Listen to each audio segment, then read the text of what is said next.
এই দেশের মধ্যে আওয়ামী লীগ থাকলে ভাত খাবে, ঘুমাইতে পারবে, বিএনপি থাকলে ভাত কাপড় পাবে, ঘুমাইতে পারবে, কিন্তু জামাত ইসলামের মতো যদি একটা দল ক্ষমতার মধ্যে আসে, আল্লাহর কসম করে বলেছে মানুষ নিঃসন্দেহে ঘুমাইতে পারবে না, তারা ঠিক মতন খাবার পাবে না। কিয়ামতের আগ পর্যন্ত মনে রাখবেন, জামাত ইসলাম ক্ষমতার মধ্যে আসে।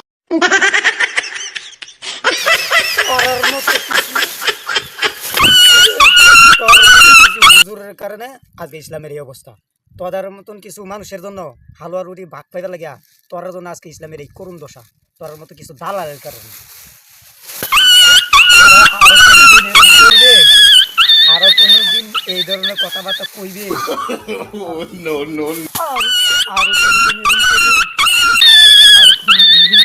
আরো কোনদিন এরা ইসলামের বিরুদ্ধে কথা কইবে, রাজনীতির বিরুদ্ধে